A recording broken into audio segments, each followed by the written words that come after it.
So I'm in the mood for making a video that I think will not be too popular. The idea that humanity, human beings as a species, all 8 billion of us or however many they are, when you combine us all together and look at us as one species,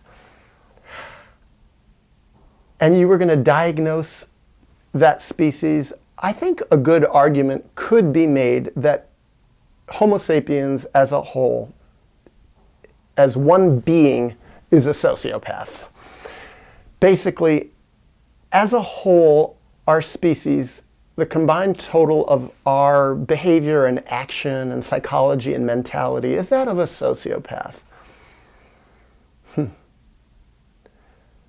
Destructive, hurtful, harmful to the planet, harmful to each other, violating, going out into the world and exploiting nature. Even that ancient dictum from the Bible, you know, go out and exploit nature. Well, exploiting, it's like that's what humanity has done to the nth degree. I mean, I travel a lot around the world, and I notice the only places that humans really don't colonize are the places that we can't get our hands on. It's hard to colonize the tallest mountains. We still try to do that, and we can't colonize the oceans too well, and the bottoms of the oceans especially. We can't take advantage of that. Oh, we would if we could, but we just haven't figured out how to exploit those parts of the world. Well, what do we do with the oceans? If we can't exploit it, the least we can do is use it as a giant sewer system, a giant trash bucket where we throw all our garbage and our plastics and our fertilizers and our waste and our toxic chemicals. We behave toward the earth like a sociopath behaves toward his or her victims. And this is something I also see. And I want to make clear, on an individual level, so many people are beautiful, good, kind, have so much potential, live in many ways useful and beautiful lives. Even people who are really harmful in many ways. I think everybody from what I've seen, people even who are called sociopaths, people who have told me that they are sociopaths, underneath all of that, they have a core of beauty. A sociopath is just a very, very brutalized, hurt, traumatized person who is replicating his or her own history of trauma on others. That's what a sociopath is. And that's what humanity is as a whole. But then I think of what is the individual responsibility of each of us? Because we're all contributing to it. I know people who say, oh, I don't eat meat, and I don't do X, Y, Z, and I don't drive a car, and I don't travel, and I don't take airplanes, and I didn't do this and do that, and I didn't have kids. Some of these things I've chosen not to do myself. And they say, therefore, I don't take responsibility for how horrible humanity is as a whole. But I say there's no escaping it. At some level, we're all responsible. Even the people who live the most clean lives. We all eat something. The food we eat comes from somewhere, some land that has been exploited along the way, some land where nature can't live, some land that we have used, we have taken over to outcompete other things. It's like, I just think this is the humble side, I think, of myself that says, I'm part of this species. I'm an intrinsic part of this species. There's no way to escape it. And then I've heard some people say the only ethical way to live is to kill yourself, remove yourself from life. I don't agree with that. This is what makes it so complex. And the reason I don't agree with people killing themselves, even if they think it's for the ethical reason to take one more human out of the world, is that killing oneself, when people kill themselves, it traumatizes others. Somebody loves everybody. Any suicide traumatizes the people around them, traumatizes the people who find this person. Everyone. And some people say, I think they feel so disconnected from the world and they feel so unseen and unloved by everyone that they say, my death will not traumatize anyone. Well, I've never seen that to be the case. Someone always gets traumatized by a suicide. And sometimes a suicide traumatizes a lot of people horribly and deeply, and that trauma can ripple out profoundly. So, no, causing trauma does not heal sociopathy of the species. It actually creates more problems. That's why I negate that argument profoundly. I mean, I do my best. I chose not to have children, and I try to live a relatively healthy life in some way. But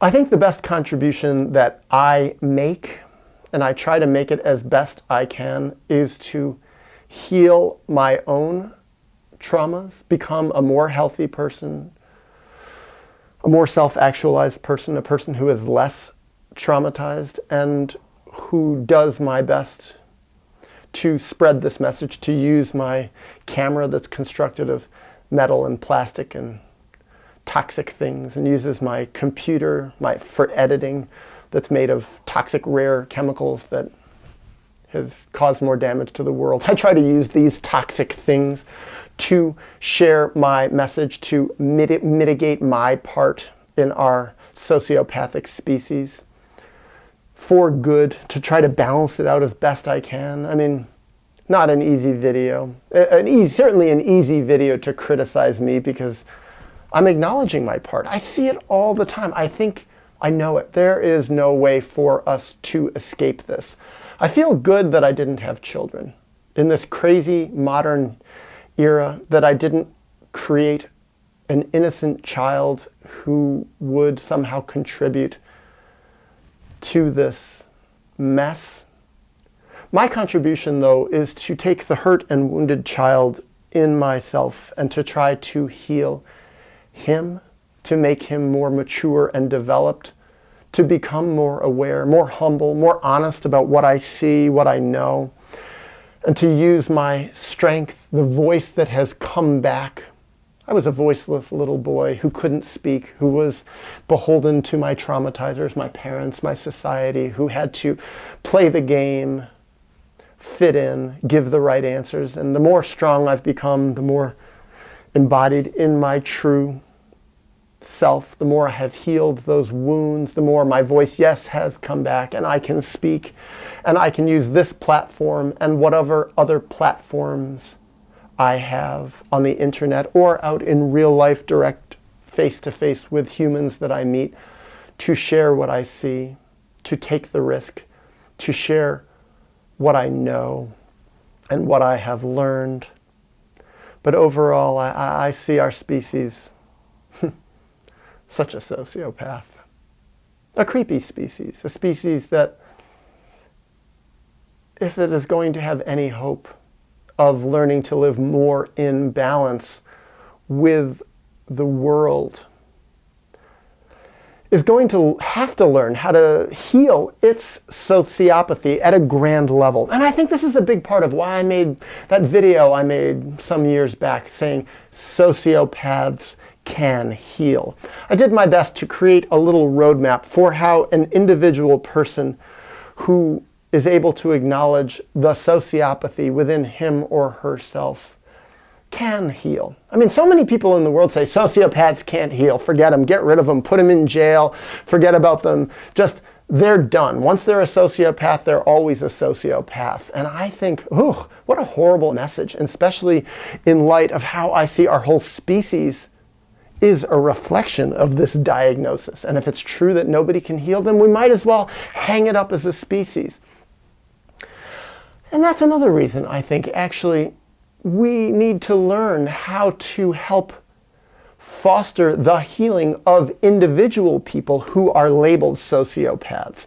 Nowadays in the modern mental health system, certainly in the legal system, the criminal justice system, our attitude as a society is to take these people who are called sociopaths and get rid of them, push them out, shun them, put them in jail, lock them away, put them in solitary confinement, get rid of them, even sometimes literally, physically kill them, remove their lives.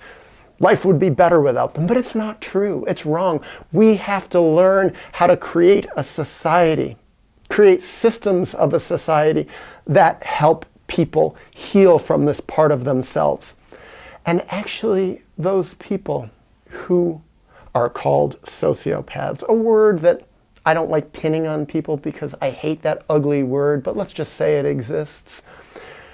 Those people who have healed to one degree or other from their sociopathy, those people are actually role models. And those people can teach us as a species how to heal. And we have to honor those people and listen to those people and give our best energy and our time and our thought, not to exploit the world more, but to help the exploited people who became sociopaths learn how to change their ways, heal their traumas, so they can teach us as a species how to heal.